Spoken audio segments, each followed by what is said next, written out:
Welcome, everybody. My name is Vicky Hanna, and this is going to be the very first session of CHCLEG001. So Certificate for in Youth Work that I'm delivering this for tonight. It's for any new learners who have enrolled in our classes. This is our new learner induction. I just wanted to run through some of these areas for you. So at Hayter Institute, we always do acknowledgement to country. And I sit on Tarrabalane Bundaland in Queensland. In the spirit of reconciliation, Hayter Institute of Education acknowledges the traditional custodians of country throughout Australia and their connections to land, sea and community. We recognise Aboriginal and Torres Strait Islander people as the first inhabitants of this nation and the traditional custodians of the land on which we work, live and study. We express our gratitude for the sharing of this land, our sorrow for the personal, spiritual and cultural costs of that sharing, and hope that we may move forward together in harmony and in the spirit of healing. We pay our respect to all First Nation people and acknowledge elders past, present and emerging. So as a new learner to Hayter, there's a few things about coming on board. If you're used to online or virtual training, you may be familiar with how we access our classes. So we run classes every week and different units. So this unit, we're going to be running over 3 weeks, and week 1 is session 1, week 2 is session 2, and week 3 is session 3. Towards the end of the session, though, and the unit that we're working with, we'll start unpacking what it's like to do some of the assessment work. We'll talk about some of that tonight so that you know what it is that's required of you. And then we'll also be doing some extra frequently asked questions. So virtual classrooms are interactive. We draw from our classes knowledge, pre-existing knowledge, and then sharing experiences that we have amongst our class. And then we produce resources for you. You'll have your learner's guide. And from your learner's guide, we'll also be able to access your student portal. So let's just walk through how some of the support goes for you. So we have classes weekly, and that's a 3-hour class with about a 2-hour recording that gets sent out to you within 48 hours. Your learner's guide will have some great links, information in there as well. And then we also provide some practice runs, some e-learning modules as well, just to get a feel for what it's going to be like for you in your learner's space. So we're talking about class structure, class expectations and practices. When you come into class, you're in a professional setting. You're gaining a qualification, a Certificate for in Youth Work, and how we would present ourselves in classes, how we would present ourselves in the workplace. We do not have chat running throughout our classes, simply because our classes are recorded, and we make sure that we stay inside the guidelines around ethical standards and the privacy and consent. When we're in breakout rooms, they're not recorded, and breakout rooms are for you to have one-on-one sessions or 2-on-2 or 3 when you're sitting in that with your peers. And when you come out of that breakout room, we also may have some additional videos for you to be able to watch, which are great examples of practice skills. And then when you're studying with the 3 weeks for this particular unit, you will have one task a week is the best way to go. So if you've got 3 tasks, then you'll cover that in the 3 weeks. If you've got 4 tasks, then towards the 3rd week, within another week afterwards, and often that will be a role play. So if you're new to role plays and you would like to have a one-on-one with a trainer or to do role plays with some of your peers, we open up that opportunity for you as well. So every month we will do role plays simply for that unit. And then also we open that time up for our learners so that you can do a role play with your trainer if you need. Some learners are happy doing the recording themselves. However, we don't assess scripted and we don't assess the other people that you might have. If it says get a family member or a friend, what we're assessing is your skill in being able to engage with a client. So making sure that when you upload that, It needs to be as if a client was sitting there with you and you were working with them, and that's what we'll be assessing. So we open that up for all our learners to come in, even if you'd like to watch another role play, see that being done. But we practice that throughout our 3 weeks that we're working on a unit.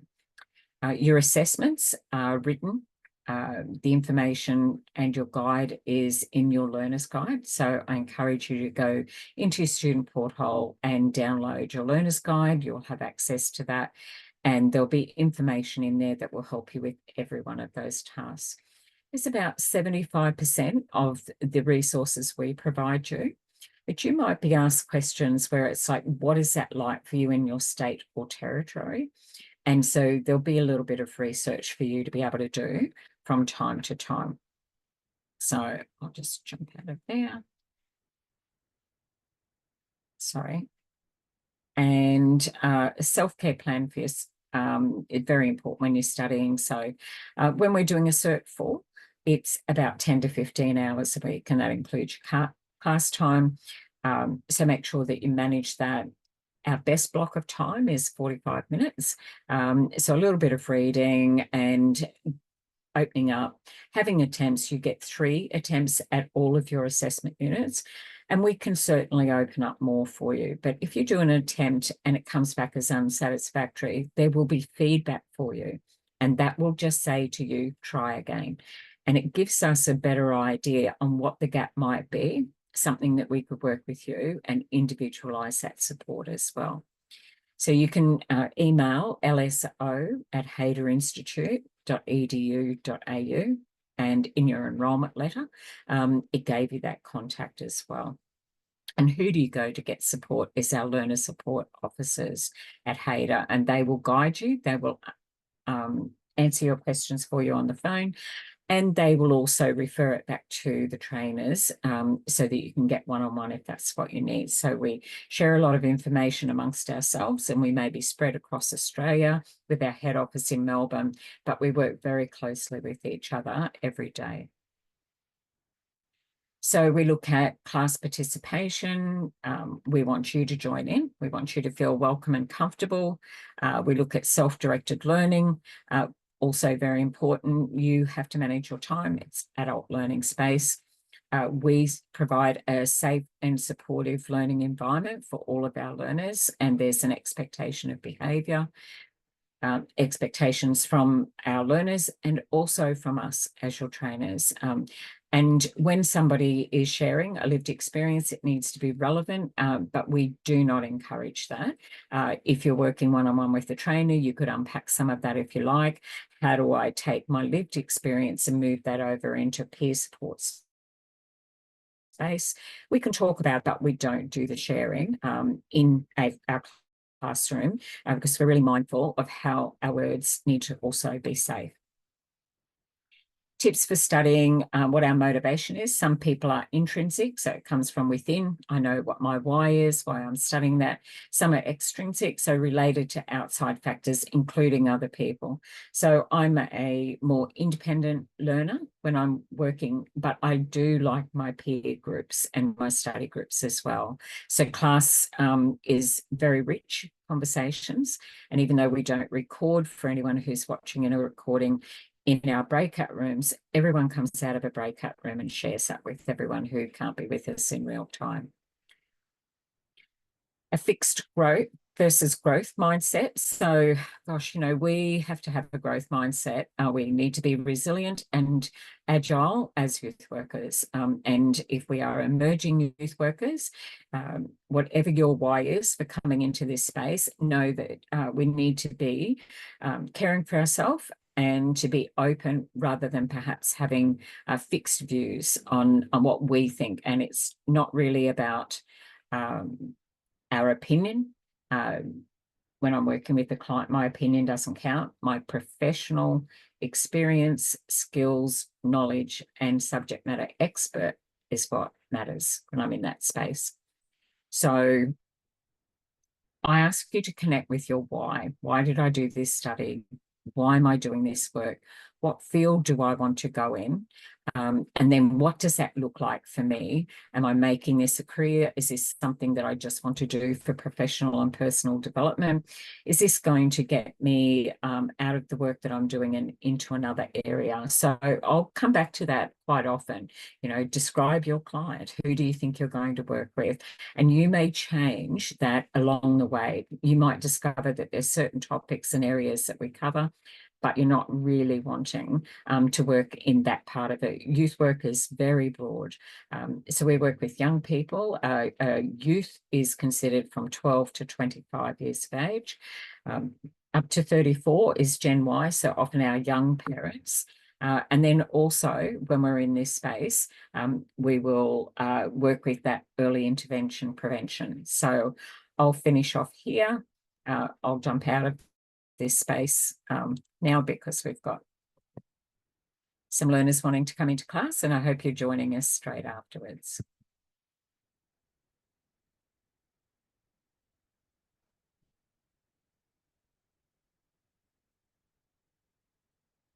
As soon as I get out of here. So let me just jump out of here. Fabulous. Okay, so I'm going to bring all of us up again and jump out of our loading controls. All right. So let me just cover that up. We're doing work legally and ethically, and I'm your trainer tonight, Vicky Hanna, and this is Certificate 4 in Youth Work. So this is the very first session of 3 sessions that we're going to do with this unit, which is CHCLEG001. We will be doing this unit for 3 weeks, and we'll be covering, there are 2 role plays in this, and there are some other written work as well. So if I've got someone in class who would like to do our acknowledgement to country, please. Yeah, I'll do it. Thank you. Well, there's a few boxes. In the spirit of reconciliation, Hayter Institute of Education acknowledges the traditional custodians of country throughout Australia and their connections to land, sea and community.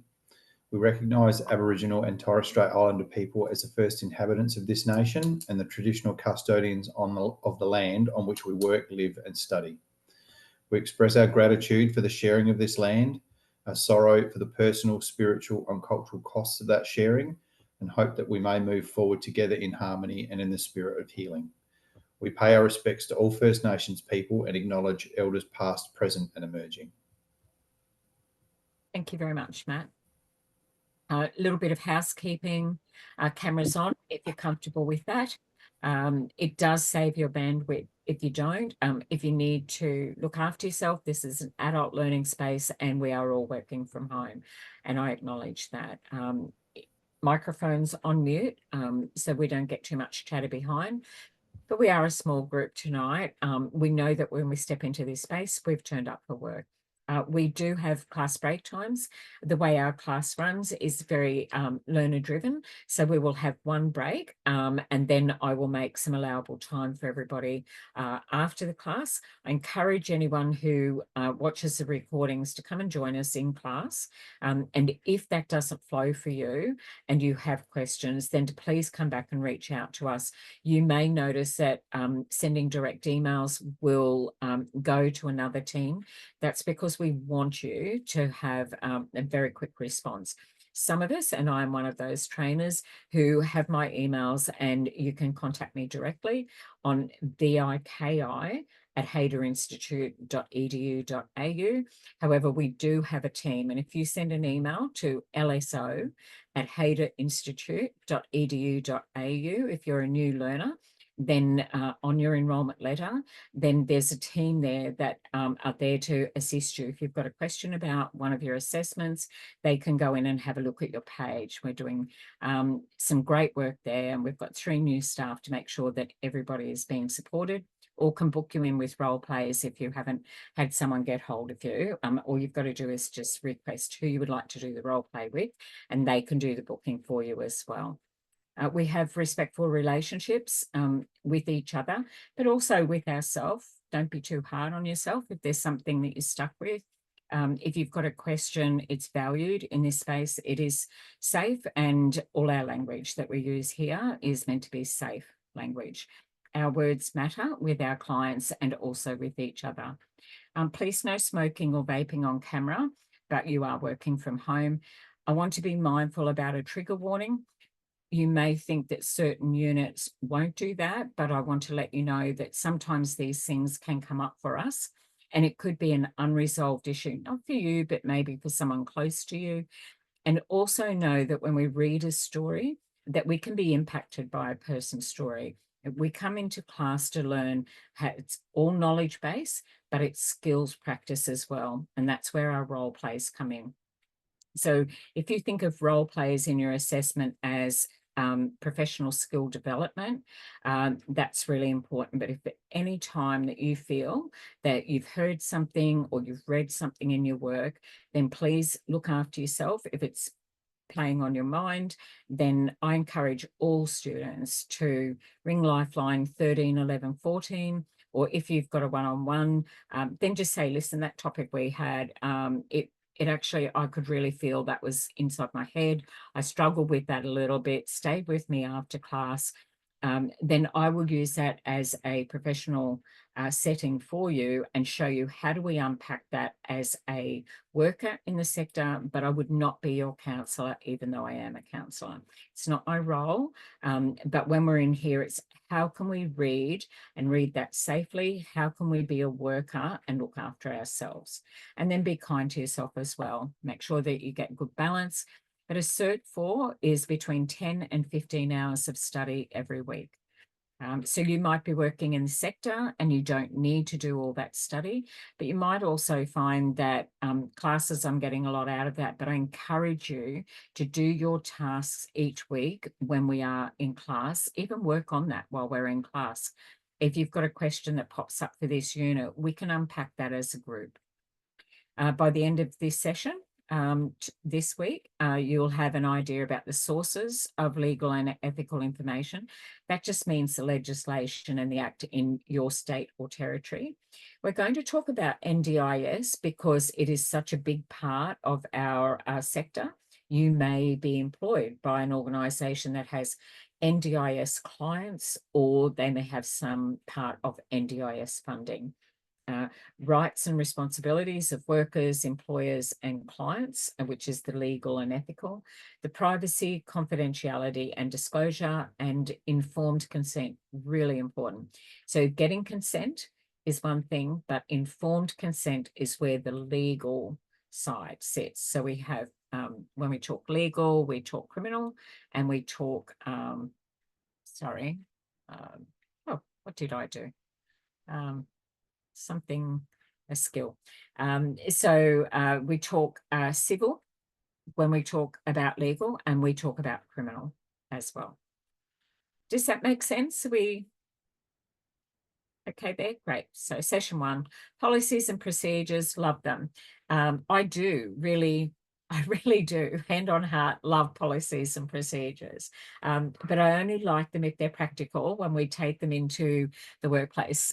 Some people think the policy and procedures folders is what you use to keep the door open to let a nice breeze come in. But they are there to they keep you safe. I love them. I'm a rule follower.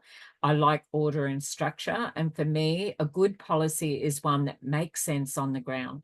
So you as a worker will know the policy sits around whatever the law says, and the service model that you're working around. But the procedure is how do we apply that in the workplace? And so that should be reviewed regularly in your workplace. It should also be coming to you as a worker for your ideas. And when you join an organisation, they will say part of your onboarding is you need to read your policies and procedures.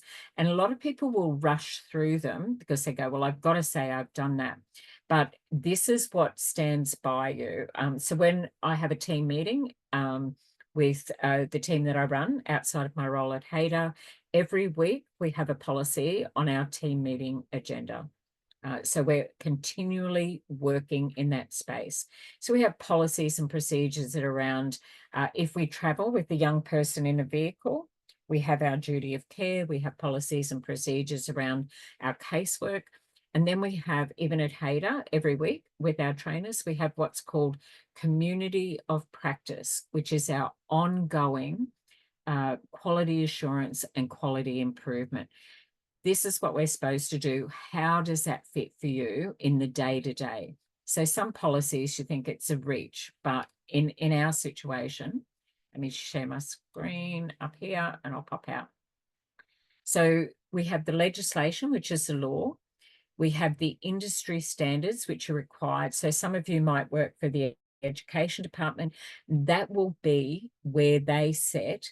That is your peak industry bodies. Like I'm a member of certain ones. So Queensland Alliance of Mental Health is one that I belong to. I also belong to the Councillors Association, and I belong to one of the psych groups. And then I sit as a director on a couple of boards on housing and homelessness, and now one on a legal group as well. So I'm actually sitting as a director in a legal firm whose focus work is around the most vulnerable members, and it's all pro bono work. So they don't charge any fees, but sitting in that space, the law that sits around that is really important. And as an advocate of the court, it's helpful for me to stay abreast. And so there's 5 other lawyers that sit on there, and the study that I do is simply as an advocate. So you don't need to be studying law, but you do need to know that the law is there to protect you, the legislation, but it's also a responsibility that we have. And that's where our code of conduct comes in. So the code of conduct, we'll have a couple of scenarios around. There's a bit of a dilemma. We will listen to people have a conversation, and it may not quite represent themselves, a client, or it may not represent the organisation very well either. And that can be a little bit discerning. Sorry, I'll just bring that up again. Oh, just letting somebody into class. Sorry, everybody.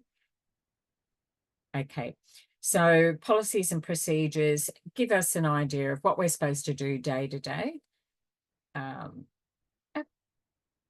Let everybody in. And for an example, mandatory reporting. Okay, so when we start moving into the mandatory reporting, that sits around the legislation, the industry standards, the code of conduct, and the policies and procedures. Okay, sources of legal information in the workplace, and I'll get off screen here soon. So we have policies and procedures, code of conduct, Fair Work information. So Fair Work Australia is the industrial relations platform. So you might have a client that is coming to you with a problem they're having at work, and that problem may require some other representation. So as workers, when we're doing referrals out, it may be that you're talking to your client and say, let's jump in and have a look on their website and get that information. It can also be around human rights commission, and there's a self-paced interactive learning guide that Child Safety put up under Human Rights Commission. That's a free one to do this, and we're going to be covering a bit around NDIS. There's another NDIS interactive site as well, and as we go through that this week, I want to make sure that I've given you those links. The NDIS one actually prints off certificates, and the Human Rights Commission and the Child Safety one does as well. So these are great things to add to the knowledge doing it online, but then also to put that extra document inside your folder. Because if you're being employed, they are always reporting to a funding body or a higher body. as well, so under the Act. So we don't, I work in an organisation that is not funded. However, I am governed by the legislation of Queensland and the Commonwealth and State Privacy and Confidentiality Act. Under that, the Child Safety Act, the United Nations, Geneva Rights of a Child Convention there, and then also around the Human Rights Commission Discrimination Act, Disability Act, and you'll know that there is quite a lot of other areas that we need to be able to make sure. Human Rights Commission are the ones that are about harassment, discrimination, cultural, the differences that we have in there, and that racial discrimination. That's usually what sits around those differences in the workplace. Whereas Fair Work Australia is about your rights as an employee and your responsibilities as an employee, and the same for an employer, both. So each of us have rights and responsibilities. Your employment contract and appendices, so they're the extra things that add to it, which means that when we talk about I must work within the scope of my role, in your contract, it tells you what you are to do. And if you are working inside the guidelines, then you know you're on track, which is kind of why I love policy and procedure.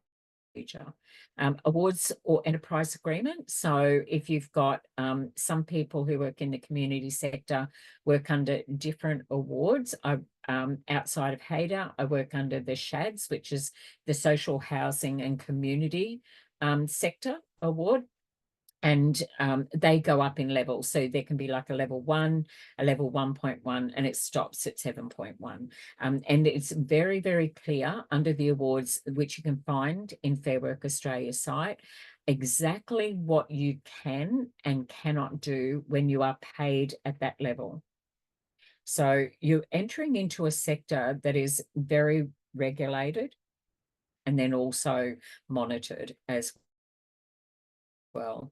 Required to have a positive notice to work with young people and children. In Queensland, we call that the blue card because it's blue.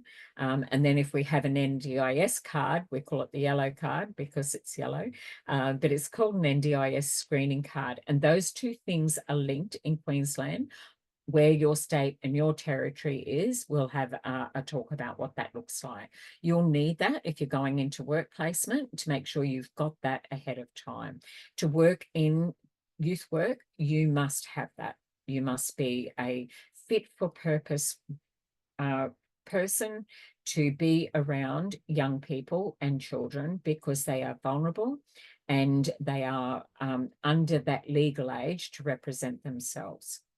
HR staff. It's different. We have, I belong to a consortium of 11 organisations outside of HADA in my role in the sector, and then I belong to a couple of other groups. Every one of those groups has a HR department. HADA is an RTO, and we have HR interactive policies and procedures, which gets updated all the time. But we're 100% digital organisation, and of course our HR is digital as well.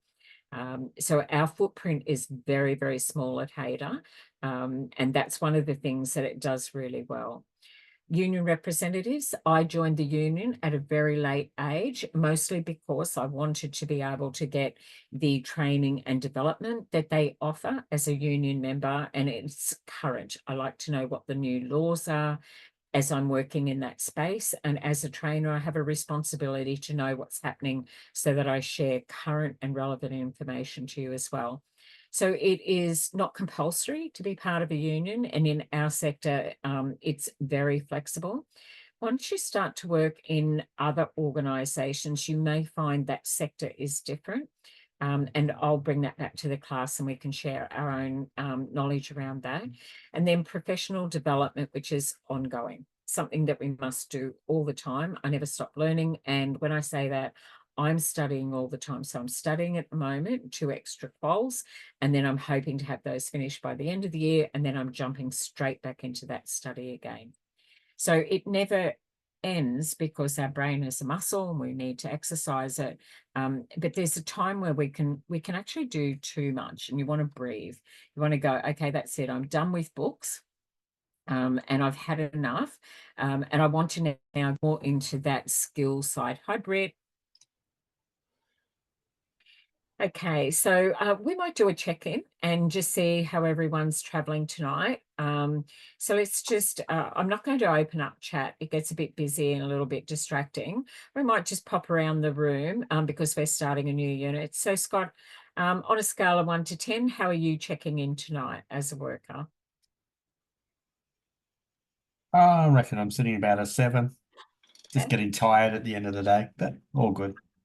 And we tag it on, and we'll make sure that we're energized enough in this space to keep you here. And then I want you to look after yourself and step out when you need to.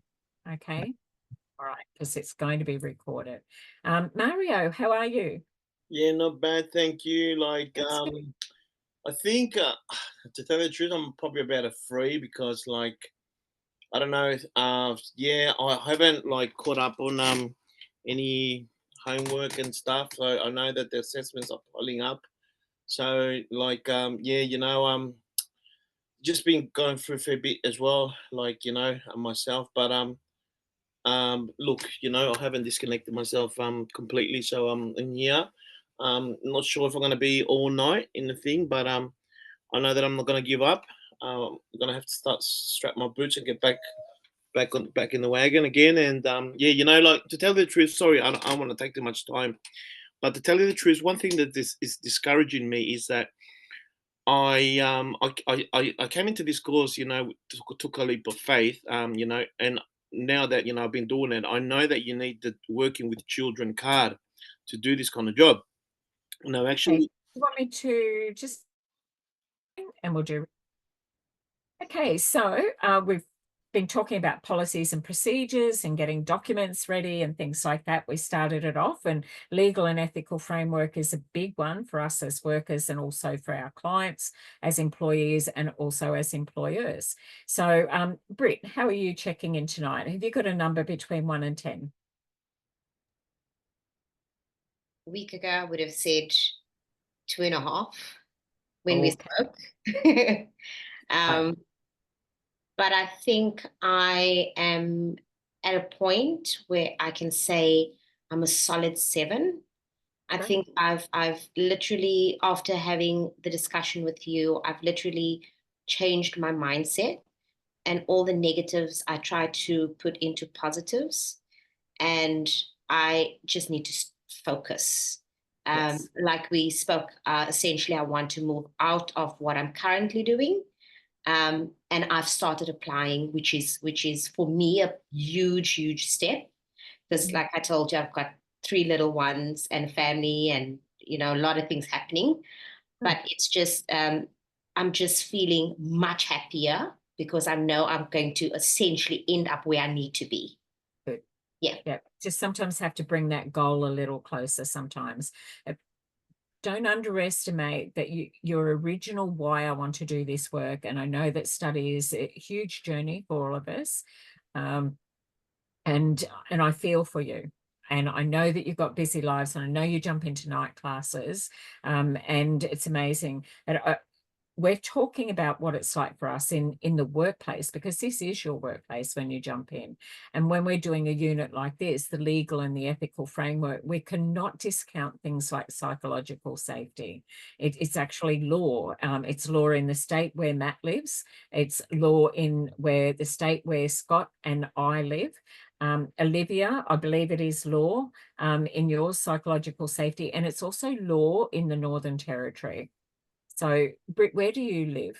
Victoria. Victoria. So, explore, investigate what's the legislation that sits around there. But psychological safety in the workplace now comes under workplace health and safety. So, good job. Matt, how are you checking in tonight? Pretty good. I'm a solid 8. I'm batching it tonight. So kids and wife are off in different directions. So very well. How are you? I'm excellent, thank you. I feel like I've been an air traffic controller, lots of low-flying aeroplanes, all saying I'm running out of fuel and want to land at the same time, some days of the week. But I'm just going, whoa, you know, so I've got to pull myself away from the desk and I've got to go outside and get a bit of sunshine because I live in Queensland. I can boast, even in the middle of winter, sometime it's going to be 18 degrees through the day. And just to remember that a walk in the garden or 10 minutes, that self-care we talk about at the beginning, very important, very, very important. So, so I'd say, I'm a solid 8. It's Wednesday. That's pretty good. I would say Sunday, maybe not so much. I was pretty tired and that. So for me, my number is kind of like where my fatigue might sit. I've noticed it's usually, have I looked after myself well enough or not? Have I been too hard on myself? Do I set that bar high? And am I racing and forgetting to drop myself into that window of tolerance where I'm regulated and that? And so what do I do when I'm not doing that stuff? I'll eat lollies, I'll drink more coffee, and I'll do all those things that I know don't make me feel great. But that's how I sit in that space. I think we've got to know what works for us, and we have to check in with ourselves regularly. So it's great. So Olivia, you checking in tonight? Yeah, I'm probably a 7. Okay. 7 is good. Balancing, you're doing dual qualifications. I see you're progressing beautifully with both of those. And you're prepping for going out into work placement soon, which is part of that. Have you had more progress in that space? Not really. I'll talk to you about that later, but Okay. We've got one-on-one class, so yeah. I've only got 2 units left of this course, so it's a little bit sad. Oh, you're going to miss us and we'll miss you. I heard the guys say, welcome back, Olivia. I think we could sneak Olivia into class. She's only tiny. Look at her. She just takes up this little square here on the screen. She can be our tutor, I reckon. Yeah. Absolutely. So, okay. So I've checked in with everybody, and for everyone who's watching, and Sam, who has no voice, we know that you're here. Good to see everyone. I'm probably a 6 because I've been sick. I'm in the, yeah. Oh, okay. All right. So do take good care of yourself, Sam. Okay, so let's have a look at what your experience might be around legal and ethical framework. Before we jump into a unit like this, has anyone in our class had a situation where they or someone they know in the workplace has had an issue around a breach of code of conduct or aware of it? It might not be you. I don't want you to share a story that you're not comfortable with and don't feel that you're okay with.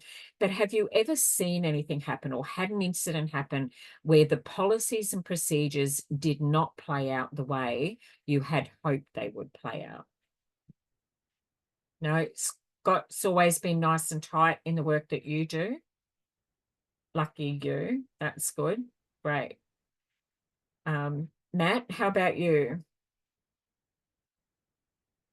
I don't think so. I've been in government for a pretty long time and worked for 1 or 2 sort of big companies. So the policies and procedures have always sort of been, pretty like they've been like they've supported workers and they've been thorough and So not that I can think of.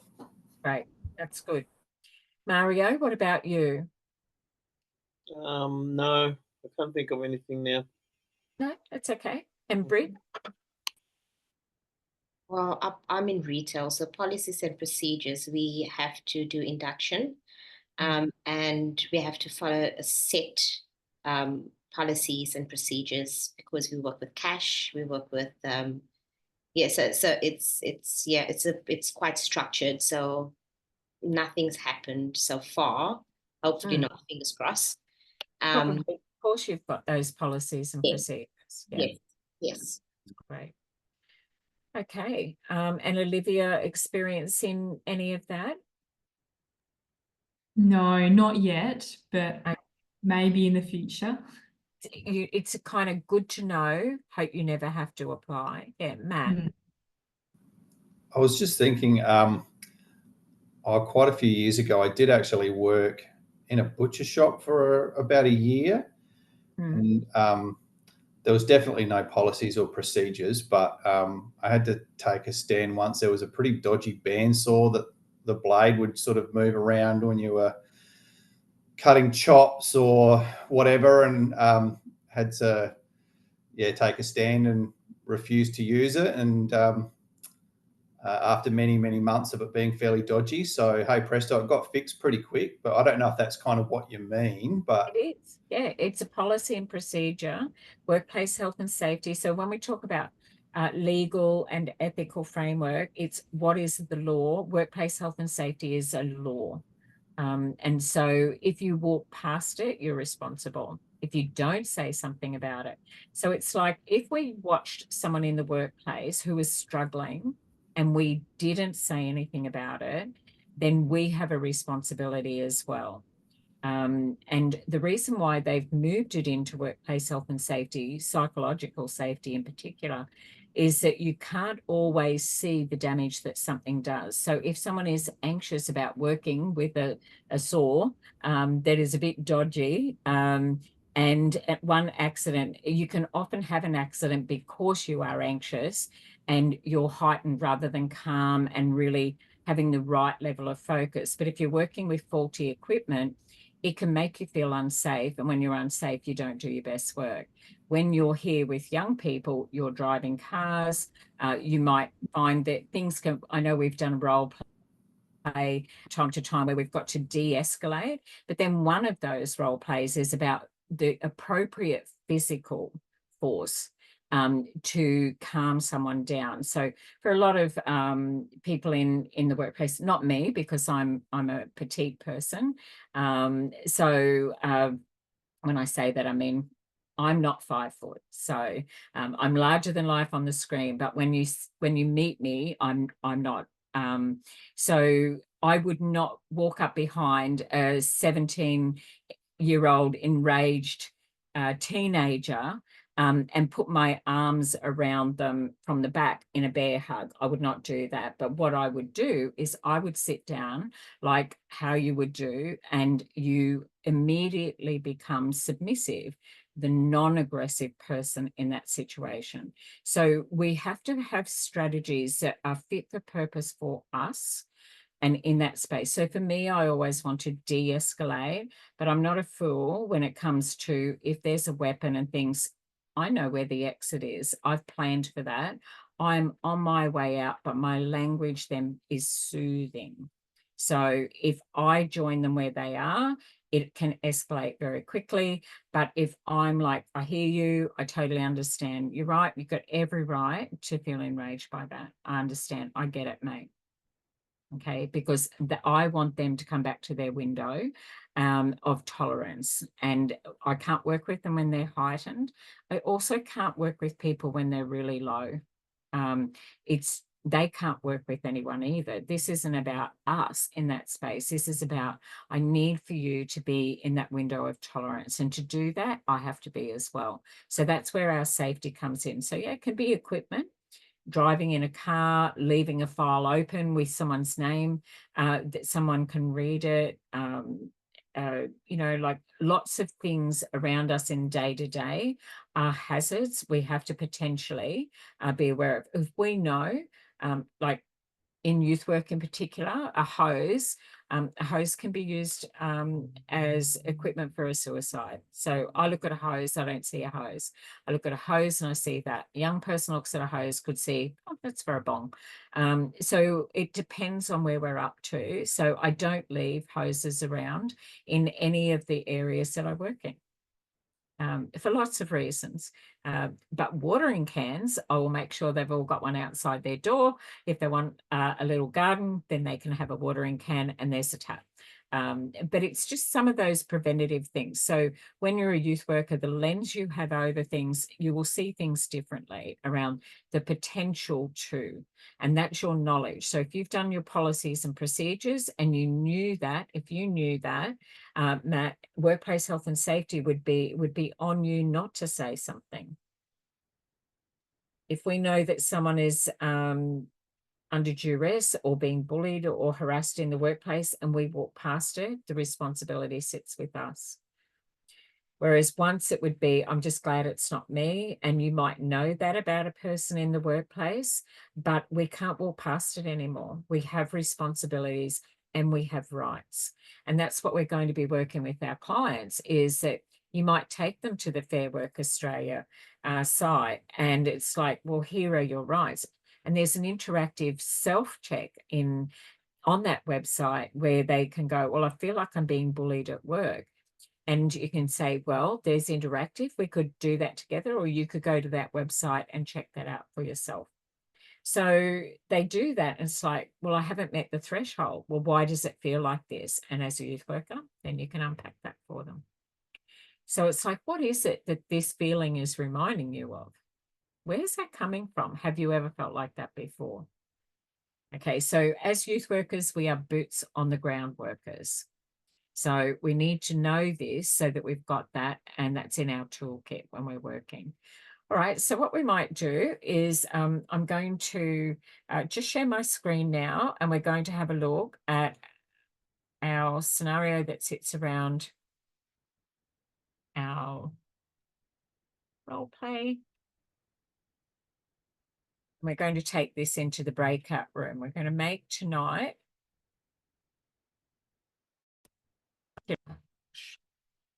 Do not know why. Sorry, guys. It is just not loving it.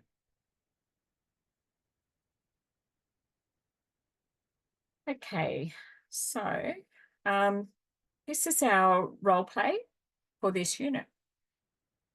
So has anyone started on this? Has anyone done this role play? Not jumped ahead? Okay, great. You can do this with me if you like. You can have a few of you together and we can work that around. Or if everyone feels that they've made great progress, by week 3, I will do them in class in real time and assess you live. We don't have to be recording that. If you don't want to, we can jump in and do that as a group. Okay. So we're trying to build in some role plays for people who are in class as well. And if it's appropriate, then we will record it. If you don't want it recorded and you don't want to do the role play in class, you don't have to. But if someone would like to and they think that timing is great, then we can definitely do that. So in this particular role play, this talks about Janine, and she's the daughter of a potential client of a residential aged care facility. So we use aged care in our learning because this is a core unit. This one sits across every other sector as well, but the skills that you need are exactly the same. So they've used an aged care facility. But it could be that the daughter of that parent, Janine, could be 20. And so 20 makes her our client.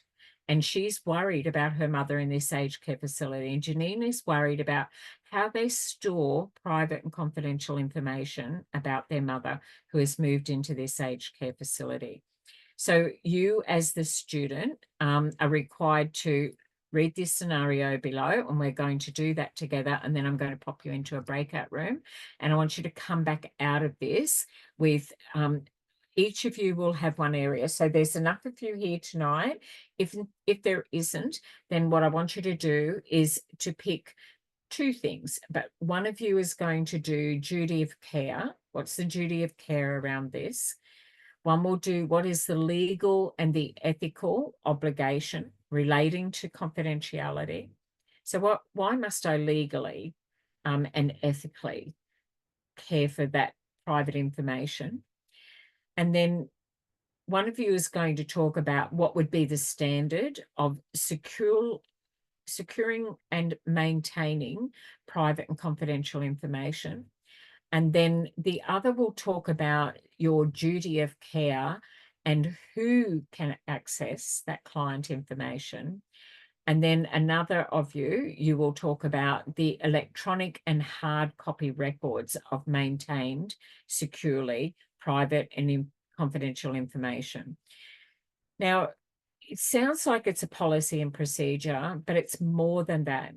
We can have a conversation within earshot of a young person, and they will recognize that. You might live in a town, or you might work in a school where that is your community, and that is also your young person's community as well. So there may only be, let's say, I'll select a name for you. It might be that there's a person called Phoenix, and it's an unusual name. But if you use the name, I had a little kid called Phoenix, that could automatically identify. Even when we send an email to each other, you'll know that if I send out a group email, I'll send it to myself and I will blind CC everybody in an email. So I don't have consent to share your email, even with the class.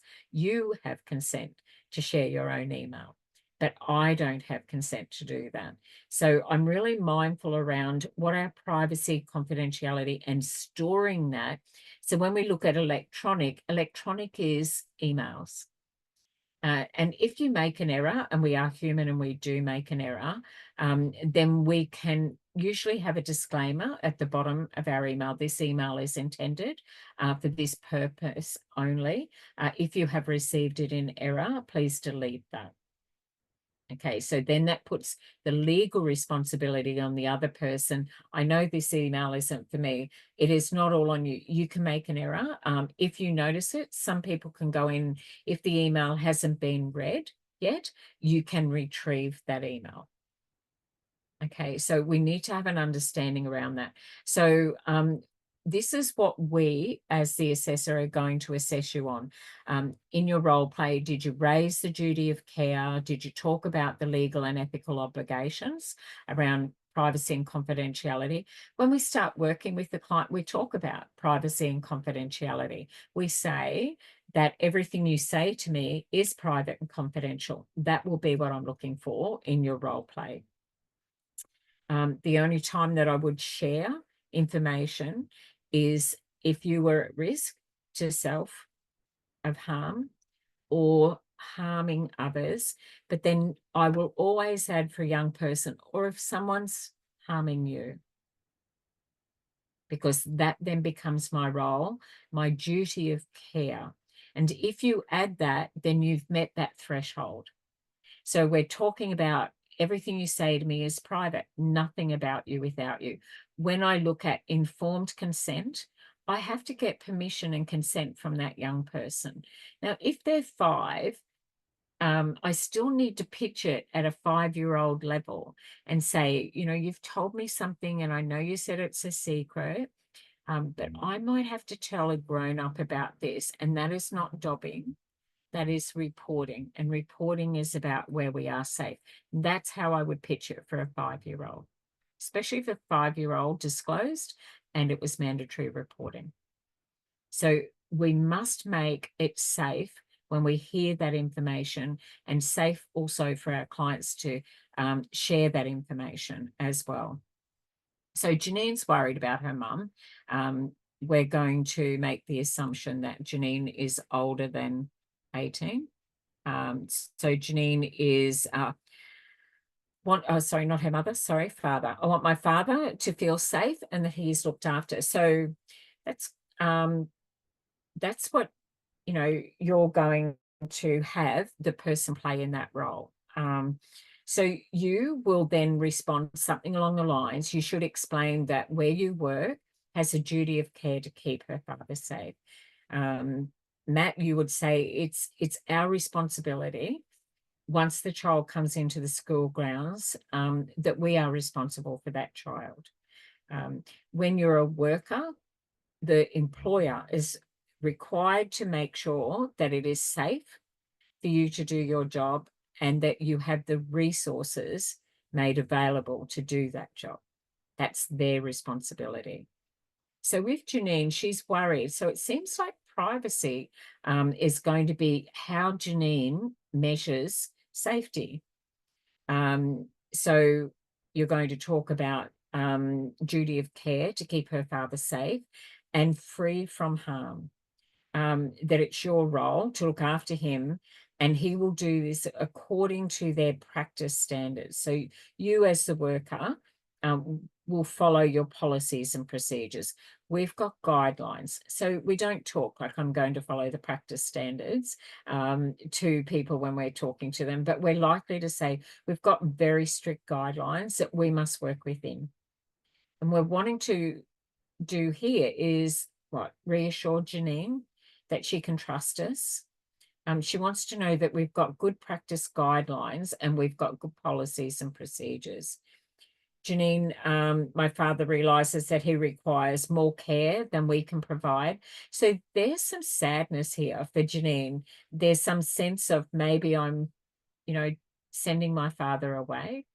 And she's handing over her father. She needs to trust the people she's working with. So when a young person is handed over to a youth worker, is that they do not want the youth worker to work outside of guidelines or lead them astray. A lot of families can, if they've got a child that's rebelling or a young person that's rebelling, they might go, I really like my youth worker. Well, that's fine. They've got no responsibilities. It's us that have to live with you every day. And it's fine. Like, school angel, home devil is an expression. It's like they put on their best behavior at school. I had one of my own, actually, and I'll share because it's relevant. And I would say, what happens to you when you come home? And they would say, if I said things like that at school, I'd be in a lot of trouble. So for me to say at home, because, well, you love me, so that's okay. And that was how they managed that as a 7-year-old. That's how they explained that. So when we're working with young people, they tank. Full. I filled it up all day today, which is why we do our check-in. And then when I get home, I can let it overflow, or it overflows in other ways. It's like we might have to have a couple more outlets there to let that. So we call it tanking. That's what is happening for that person. There's usually something else going on there. Look, you don't seem your usual self. What's happening? So with Janine, she's stressed. I'm picking this up. That's my observation from what I'm reading on this paperwork. She's being really vigilant around checking us out to make sure we're doing everything right. So she wants to know that, at home, but he's worried that going into the facility, he's going to be treated like a child, told when to go to sleep, told when to eat, and so on. So we need to reassure Janine that we have a structured program, the same as if you are looking after a youth residential program, if that is the work that you go into, which is high demand work at the moment for youth workers. It's incredibly in high demand, where you might work 20 hours a week. You might do 2 sleepovers, you might have a weekend roster, and then you might do 2 afternoon pickups from kids that are at school. Some youth worker roles are just taking them to school to make sure that they do go to school and keep them regulated, and then picking them up after school and maybe just making sure that they come home, that you sit with them if they're doing a bit of homework, and they have some afternoon tea, and that's it. That you will be that youth worker, that you're not actually staying there, but at that residence, that there's some extra care that young person needs, so that they're regulated and that they're supported in that space. If something didn't go well for them at school that day, they can debrief with you. That is work. Churches of Christ run all those programs. So there's quite a lot of doors that we come into when we're in that space. Or if it is a young person and they're at school, they might go to someone like Matt, who's in that role, because they don't have that support at home. But if they don't have the support at home, there's other youth work programs as well that jump in there. Okay. So with Janine, it's still transference over her fears and her concerns are around her father's well-being. She wants to know that if I leave my dad with you, I've got to know that you're reputable, that you understand you've got good policies and procedures, and I'm also going to check you out. I'm interviewing you. You will explain that the father will have freedom of choice, which is self-determination when we are writing our work. So no, that is, he can choose. He makes his own decisions. There's options. Will not be forced into a regime. Meals are served at a particular time, but there is a choice of menu. The father will be able to go to bed and get up when he chooses. So it's something that Janine needed to hear to be reassured. Who will have access to his information about finances, health, and the like? So will he be vulnerable? Will other people take advantage? Has that ever happened in the workplace? Yes. Have patients been admitted into hospital and had their personal belongings taken? Yes. Their medication gets locked up as well. And can that go? So absolutely, she's got every right to feel concerned. So this is how she's checking out the org, and this is how she would be checking out us if she was leaving a child in a childcare centre. You need to explain how information can only be accessed by people with authority.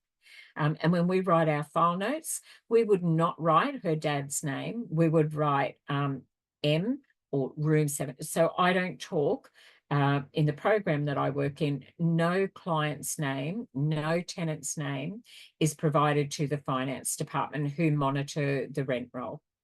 They don't have the names of those people. I have the names of those people. They do not need the names of those people. They need the room number only. And that way I can work with those people in the finance department because I know they're not required to have a blue card. So I have to make sure that I don't give them that information or those names because I don't know who they are. And if they've got a blue card, then we are required to act accordingly. So when you get that card, it says, I will do this and I will do that. And the organisation also makes sure that I will do this and I will do that. There are policies, procedures, our duty of care, and our code of conduct.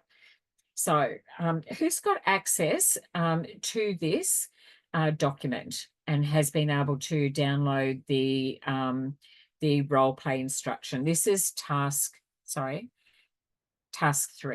in the role play. If you've got access to that, I'm going to make you our lead person in the breakout room. My And then task 3 has different role play instructions and different. Who's your person? What's the name? Deb Sinclair, Benjamin Hartley, and this is for task 3. It does say task 3 part B. Okay, so that'll be a different one. Okay, So I've got this one up, but go with yours. Matt, have you got that? It doesn't matter what the story is. The protocol. No, it's totally different to what you've just explained. Okay, that's fine. But I might be able. I'm only looking at stuff I downloaded when I first started, so there might have been other things added which I haven't downloaded yet. That's all right. I'm happy. It doesn't matter what the story is. It only matters the practice that we apply. Okay, so it's the same with every client. It's your practice skills that we assess. The story is different each and every time. Ignore this one. And Matt, just give the story in breakout room of what you've got in front of you. Okay. But I'm more prepared for this one. Sorry? I'm more prepared for this one. You can use this one. This is fine. I can leave it up on the screen. So you don't need every single thing. What am I getting to the base of? When I read this, I'm going, she's worried about her father. She's making sure there's checks and balances. We can drill down and make this smaller. She wants to know about what do you do with his records? Who's going to manage his money, his pension when it comes in? My father's got a really big nest egg. And then it would be in the role of who has authority over that. And then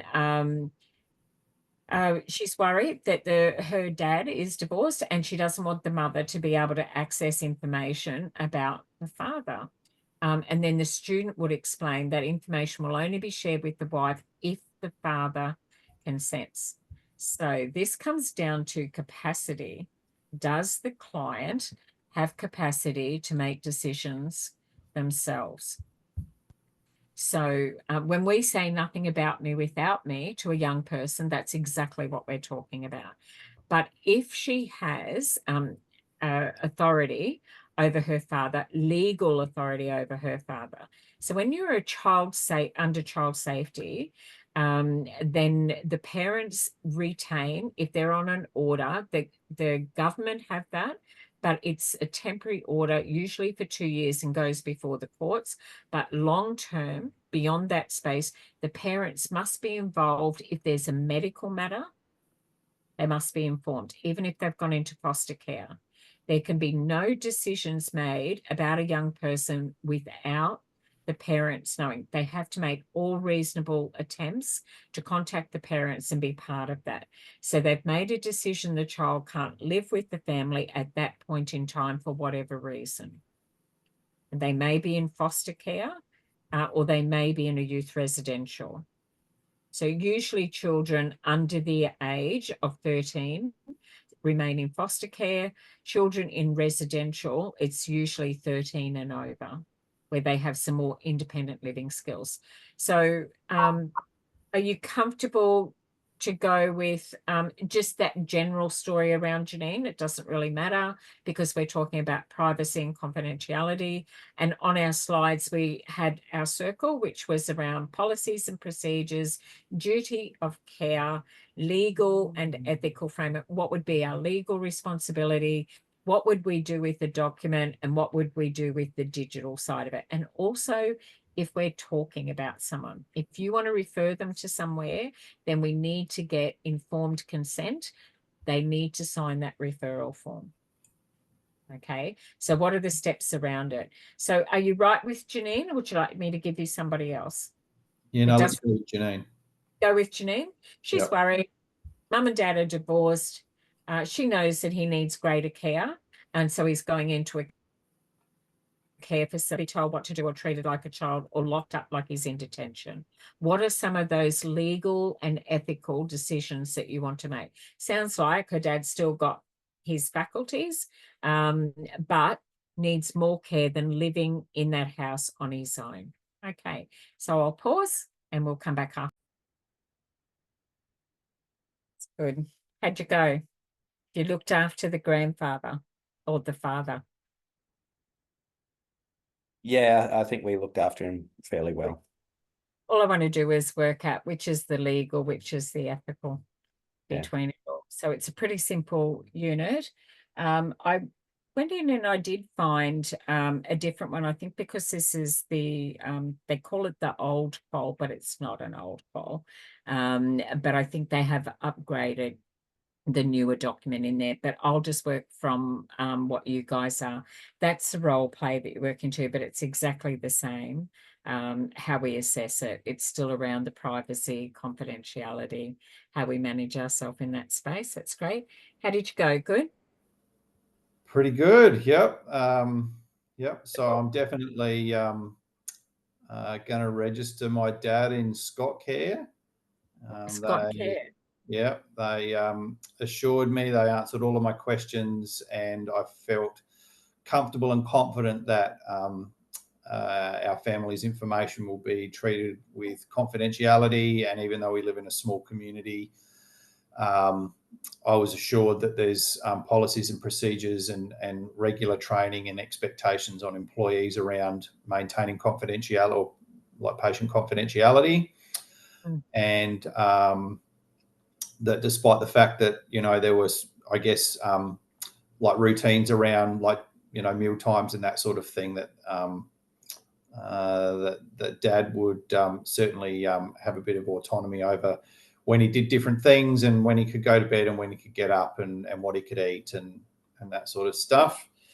And they had some good procedures around how they store their information, who has access to it, how they can monitor who has accessed the information as well.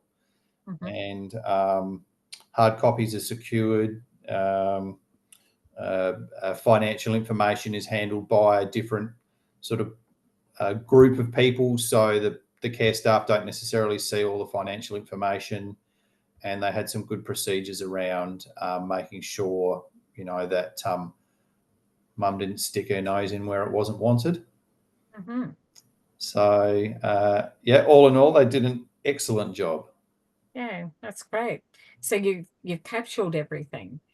Which bits were the legal and which bits were the ethical, do you think? Let's go with mum. Is that the legal or the ethical, or is it both? I'd say Realistically, it's a little bit of both. So, yeah. So legally, especially if somebody's signed a power of attorney as somebody having the control of the information, then definitely legal that we're not contacting that. And it's a right to the, ethically, it's the right of the father to not be passing any information that he has off to the mother. So the ethical decision of letting him make his decisions of who he wants his information passed on to. Perfect. Yeah, that's good, because then we come into that ethical dilemma. What if you get a care worker that goes, but it's family, you know, she cares about you, she bought cake. Okay, for us. Let her in. So you know, his dignity about making choices in his own way as well, that respect, the client-centered approach that we're in there, the reassurance that care staff have boundaries, that they can't just go and access his bank account, that's all gets managed inside very strict protocols, policies and procedures exist. And do you think that Janine was reassured in Scott Care? She was very reassured. She was very Yep. reassured. Yeah, Okay. Sammy didn't. Sammy was a bit quiet, but I think Sammy's sending you a sign language. Sorry, Janine. I think Sammy, when in a week or two, will actually come back on that. She'll say, I'd like to circle back on that. We Yeah. talked a couple of weeks ago. Thanks. Okay, that's brilliant. All right. So who thinks they'd have an ethical dilemma in a scenario like that? I know in your case study, you've got 3 people, and one of them is around on your Sammy, great. So when we move into the case study, it crosses over. Again, it's about the legal and ethical framework. The case study, in one of them, it talks about this guy is a member of a board on an aged care facility. I think it's task 2. In one of your assessments, and because he wants his father in an aged care facility, he's saying, you know, well, I want my dad to come here. This is the best place. I sit on the board. I'm a volunteer. I help write the policies. This is incredible. See you next week, Mario. Brilliant. So yeah, just what do you think is happening there? When I think it's maybe James, but he's saying, you know, I want my dad to come in here. And so all the board go, yep, terrific idea. We'll let him in. What's happening there? Is there a legal issue there? Is there an ethical issue there? What could it potentially mean by using that power and influence? Well, I guess in the first instance, it's probably an ethical issue if his dad's sort of jumping the queue. Like, I mean, a lot of those places have got like waiting lists and that sort of thing. So as long as somebody else who had been in line wasn't missing out or going without care because of that, there's definitely a conflict of interest. Yeah, I was going to say conflict of interest because there'd be an expectation that his father would get preferential treatment, and that's then not fair on other residents. That's right. So the conflict of interest is that's the one where I would be thinking that would be an imbalance of power using the influence that they held, and you know, maybe Maybe they joined the board knowing that one day they wanted to have their factor in there. So, but when you're in a small place, you know, everybody knows everybody. If we said conflict of interest, I'm in a reasonably small city, it would be not unusual. Why I never get picked for jury duty here, because we don't want her to be on the jury. We know her, or people think they know you, or they know of you. The smaller the place, the greater the potential there is for conflict of interest. But it's a small planet, I have learned. And so you can start to tell a story, and there's something about the story that it's familiar, and you go, you know what? I think I know who you're talking about. And that is still the legal and ethical dilemma that sits in there. So we have to be really mindful that we're not descriptive. So it's not so much the story and about the client, it's about what are our practices, our policies, and our procedures in that. It can be a fairly dull unit, legal and ethical framework, but believe me, when you work inside the guidelines, you are much safer because of it. So it's great that you haven't had a major incident where you've needed to rely on it, but your clients who come in through the door, they may have something that requires a legal and an ethical framework around it. When it comes to mandatory reporting, it's one of the hardest things, especially if you've been in the space long enough, and the parent that comes in with the 5-year-old child that discloses abuse, you might go, well, I was the mother's youth worker. I was actually the father's youth worker. And so then we've got to remind ourselves that it is the practice that we must apply, that we can't be involved on a personal level. And that is when those boundaries start to blur for us as workers as well. Okay, so I'm going to pause at this stage. Welcome back, everybody. So we've debriefed and we've come through our breakout room and unpacked the scenario around what would be the legal and ethical considerations. And I want to thank everyone for jumping into that space.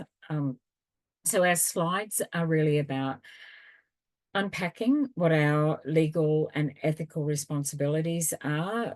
The dilemma for us may sit around our own experience or an experience that one of our clients is having, and then also to know what are the protocols. Mostly we think connected to youth work, it will be around reporting abuse or mandatory reporting. All of those are the same, but in every area that we work, our practices, how we store information, and what policies and procedures we need to apply. So you will get information from Fair Work Ombudsman. So there is a Fair Work site, and I encourage you to go to that site and practice it. The Human Rights Commission, if you've had anything to do with them, it is about your rights, so your human rights, and the laws that Australia, this country, work on. The Attorney General's Department also has oversight. Job accesses, so disability and employment services, Centrelink, or people refer to it as Services Australia, Information Commissioner, who looks after privacy if you think there's a breach. There's different laws and legislations around each state and territory in privacy. And then there's also the Commonwealth Privacy Act. The offences intentionally are very serious to breach the Privacy Act. Department of Health Disability Services, or NDIS. That now is a very big space. It's about looking after the rights of the clients. So you may, as a worker, have an NDIS client, or you may have an organisation that has some funding from the NDIS funds. So funding with NDIS is attached to the client's plan themselves. Some people self-manage a plan, and some people will have a service coordinator. So you might be in an organisation that's got lots of different programs that are running out of that.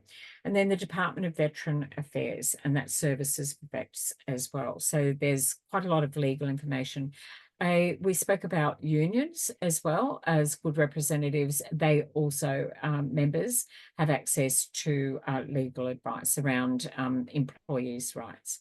So Fair Work Commission, Fair Work Act of 2009, the National Employment Standards. There are 10 National Employment Standards. That'll be a question. However, before 2009, there were lots of different states and territories who had their own awards. And so that became very confusing. So under the government of the day and the Prime Minister of the day, which happened to be Julia Gillard, she was the one who had all of the awards combined, and they were the National Employment Standards, which meant that if you were working in WA and then your employer moved and transferred you over to South Australia, then your rights would travel with you. Your award rate would not drop because of that. So that's even the name, Fair Work Australia, sounds better than the Industrial Relations Commission. What is the Fair Work Act? Privacy and confidentiality. So your health information is private and confidential. Your personal information, what's the privacy laws in Australia? Have a look at your state and territory. Justified disclosure, which is mandatory reporting, comes off there. Client confidence, that means if you breach your duty of care, then you will breach that confidence that your client has and the organisation's reputation that you're working for as well. And remedies for privacy breaches, I spoke about if you send an email and it's not actually meant for someone else. So if I want to send a group email, I do not send it where everybody else's email address is in there. If it's internal, still think about whether ethically that is correct to put that information there. We want to have a private conversation with someone. We would not include other people in it. If we were doing it in a room, we would make sure that nobody was listening to that. So if we're doing it in an email, it's exactly the same thing. So just keep in mind that the legality kicks in if there is intent. So if you intended to do that, but if it was an accident, then that won't be, it will be an unintentional outcome. And there is human error, but what do you do to replace it? Try and retrieve it, or have disclaimers at the bottom of things and say that if you have received this in error, then you have a responsibility. So your state and territory sits there, but also go into your Fair Workers, please go into your First Access site. That's really important. I like the Fair Work Australia site because it's got a couple of interactive things. And if you've never done it, you don't have to be thinking that you're experiencing bullying and harassment, but anyone can go in and do that test. But that could be a client, and I think it's an amazing resource to go into as well.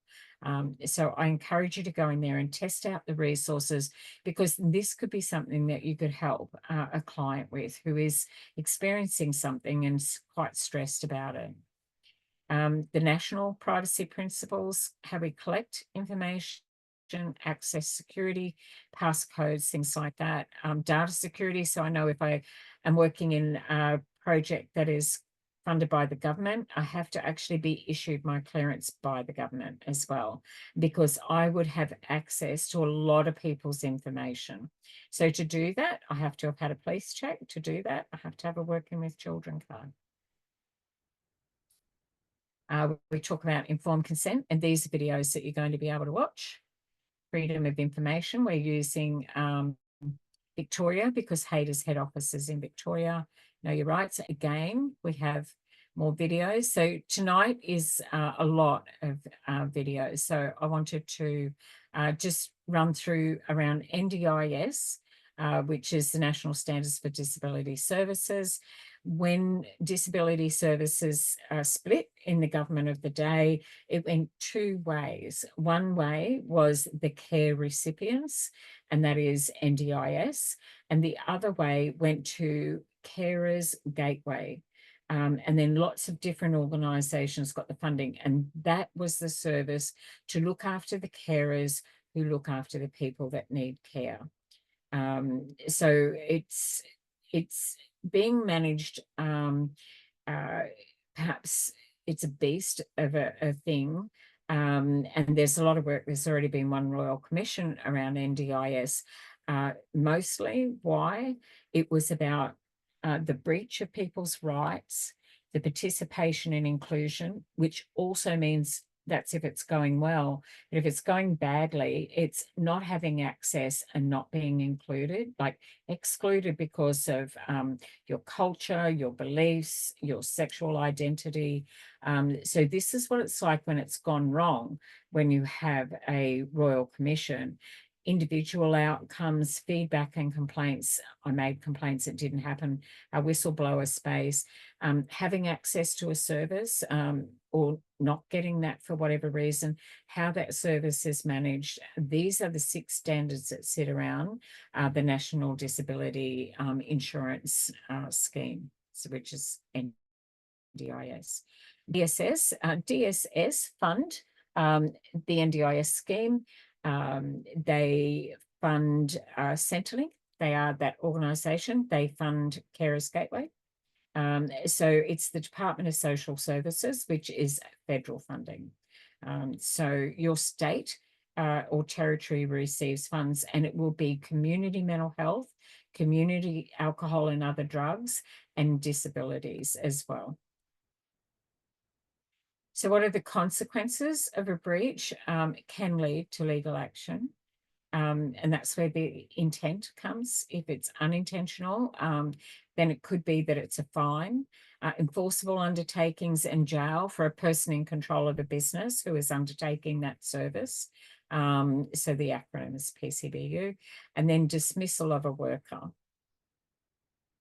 So if we breach it, and you've signed off in your onboarding that you did policies and procedures, you read them and you understood them, then it is your responsibility. So if you're not sure, refer to your policies and procedures.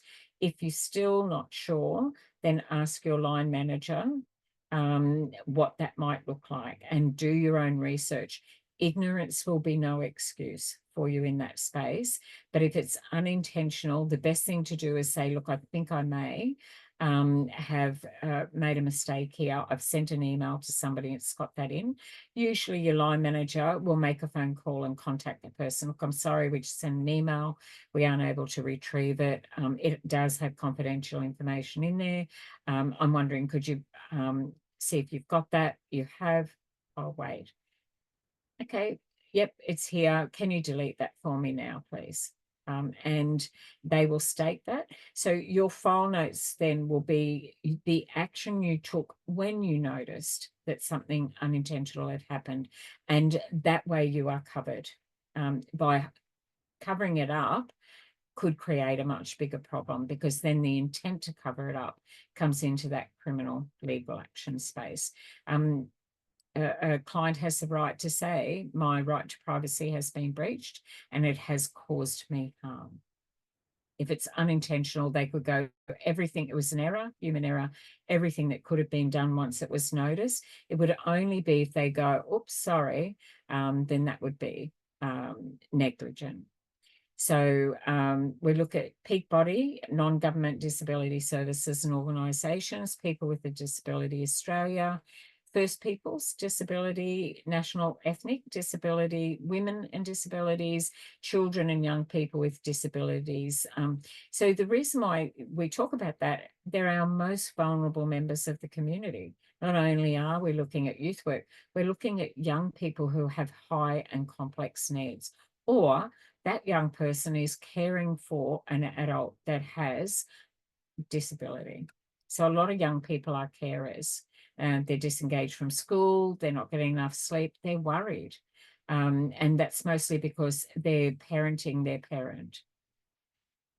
Their duty of care is around duty of care is a legal or moral responsibility to protect the safety and well-being of others, which includes taking all reasonable steps not to cause foreseeable harm to another person or to their property. So it'll come down to your experience. If you're level entry, then always ask and report up. the workers training, so your policies and procedures, how often you go to it. Don't wait for somebody else to have responsibility, because we each have a responsibility in that space. We can't go, well, they didn't train me enough. If you signed in onboarding that you did the policies and procedures, then you have signed off that you have knowledge and you are aware and you agreed. The age and the capacity of the person to whom the worker owes the duty of care to. So we're talking about young people, pitching to them. We're talking about people with capacity, and we even spoke about older people as well. So something that's reasonable to determine what a group of peers or ordinary people would see as reasonable given the circumstances, and they will take that into account. Okay, so unintentional is the key word that I want to bring forward for you. Your duty of care is primarily always for the client, and then you have your own care, you owe yourself that, and the peers that you work with. It can also depend on the position. So if you're new, entry level, or if you're senior, if you've breached something, and the person may also owe a duty of care, and I talk about peers, visitors that come in. I know during COVID, that was a really tricky space, and for people to manage that, the legal and the ethical side of it, they were given a directive. Any organisation or service provider that was in receipt of government funds, the government of the day made that decision. So it's very difficult for a lot of workers. Some workers who are working in services where it was required to have certain transferable diseases, vaccines and things like that. I know in health, it's tuberculosis and Hep B, they're all mandatory because you're around vulnerable people. So following policies and procedures for safety and health, actions and anything you choose not to act upon that could cause harm to self or others, and to raise your concerns about health and safety. That is what our duty of care is to self and others. So when we do our intake and assessment and we say to someone, you know, I need to let you know that everything you say here is private and confidential, that is you doing your duty of care in action. So that's the procedure that we apply about privacy and confidentiality. And then we say, the only time, and that would be the exception. There is an exception, and we have to give and gain informed consent. So we say to that person, do you understand? And if they say, yes, I understand, then they're consenting to share information with you. But if you say that and they go, oh, so you could tell someone, then it's entirely up to that person what they say. Even when we do a referral, we don't tell the story. We only provide the relevant. This person needs to see something for a physical. They have identified that they've got a physical health need, or it might be that they're seeking counselling. They've had a recent life event, a bereavement. We would not give all of the information around it. It is entirely up to our client to be the one who decides what they share. Just because we're talking worker to worker, we don't have to fill in any gaps. Our primary client is always the person that we're caring for. Even if a worker says, could you give me a bit more information? I can say it's not in the referral. However, the client will be able to share information that they're happy to do that. Or I may be coming with them, and that will be up to the client. But I like to tell my clients, what would you like me to say? What information would you like me to share? So if I go with someone, if they don't feel they have that voice, or to start with, it'll be like, well, we're here today because we'd like to get some counselling around grief and loss. Let's say that's what it is. And I understand that that's what your service does, and we've made an appointment to access that. Is there anything that you would like to say? Is that about it? Or what might I have missed? And then it's up to them to say, no, you've said everything, that's good. That doesn't mean that they're there. So we have to make sure that our duty of care extends to not pushing people into providing that information, their story to tell. So if we breach it and it results in injury or death in your care, the organisation may be sued if a staff member failed to follow the policies and procedures signed that they read and they signed off on it. Or an employee has broken the law, or an employee has clearly breached their duty of care. So a lot of things are go into consideration with this if a complaint is made by a client, or if that has been raised with you as a worker. So employers have a duty of care under common law. That's usually around your ethical side.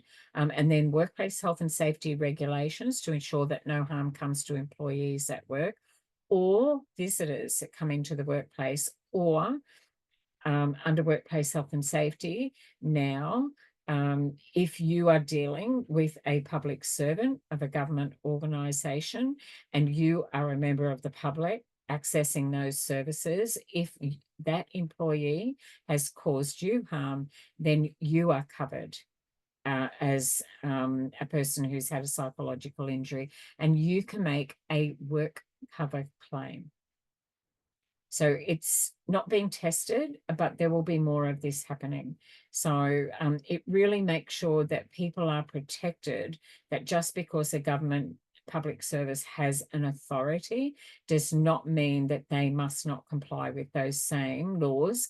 They are not the authority and an exemption to those laws and regulations. Harm includes physical or psychological injury, and reasonable steps must be taken to fulfill their obligations. Different bodies that we report to in Queensland, it's called WorkSafe. I noticed that it's WorkSafe in ACT, Tasmania, Victoria and WA, and Northern Territory, it's NT WorkSafe. So they just say it differently. I'll let you watch that in your own time. Signs, we talk about what is signage, what is equipment, and these are the things. So this is a policy in a picture and an action.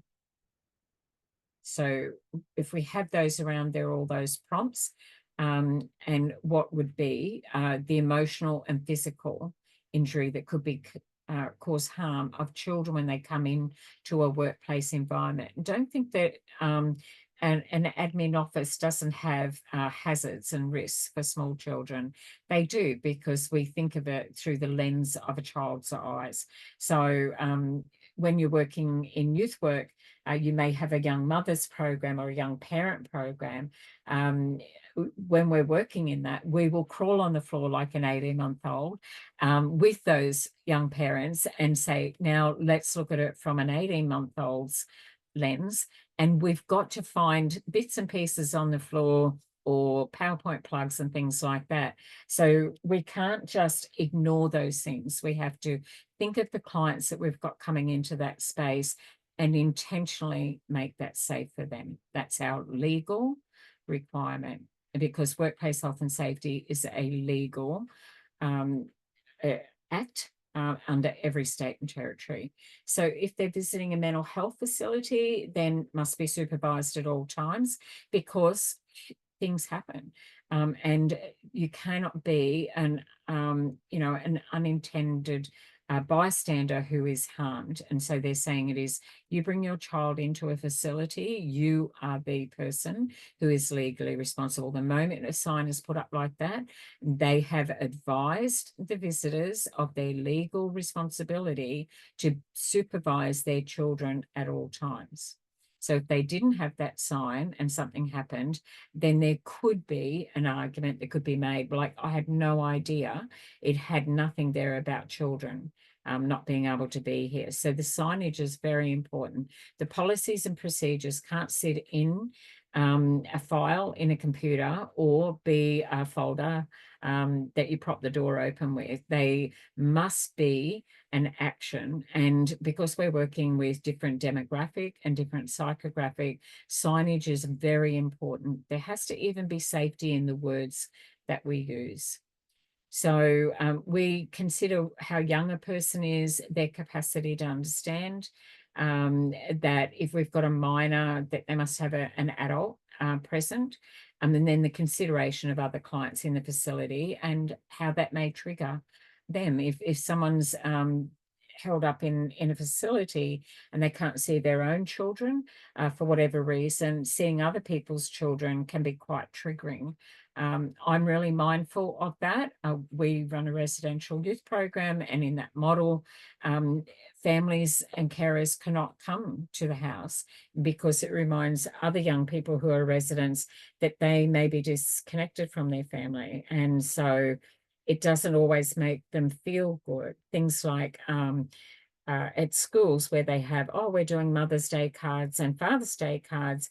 Not every child has that in their life. So we have to have a completely different lens over, did we intentionally think, could that cause harm? And if we haven't thought about it, then that doesn't absolve us from the harm that that may cause. So it can be quite distressing. So we think of these things to prevent something from happening and do that intervention beforehand. So we've got to have a think of it for our client. How does that land with them, rather than, oh, well, that's all right, they can get over it, or they should get over that. That is not how the law is written, and the law is really clear on this. So you need it to protect yourself. So our recap on this is we took our key learnings away around what does legal mean, what does ethical mean, how are we going to use that in one of our scenarios, mostly around privacy, confidentiality, fairness, access, equity, inclusion, making sure that our spoken word, our written word, and the storage of our data. And in your homework between now and next week, which will be session 2 of this unit, I want you to watch the video, the class recording, and I would like you to go in and watch the other videos that come with this. So I want to say thank you for another great night. And I hope that we see you next week when we all come together as a class. And I'll just stop sharing.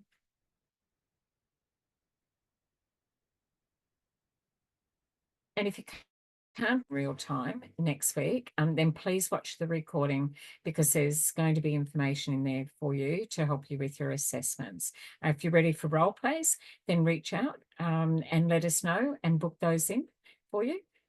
You can do that by email to lso@haderinstitute.edu.au. The team now will be able to put your unit that you'd like to have your role play with and your best days and times, and then that will get picked up by the training team as well. So that way we've got someone to answer your calls, and we've got someone who can answer your emails and be very responsive in that time.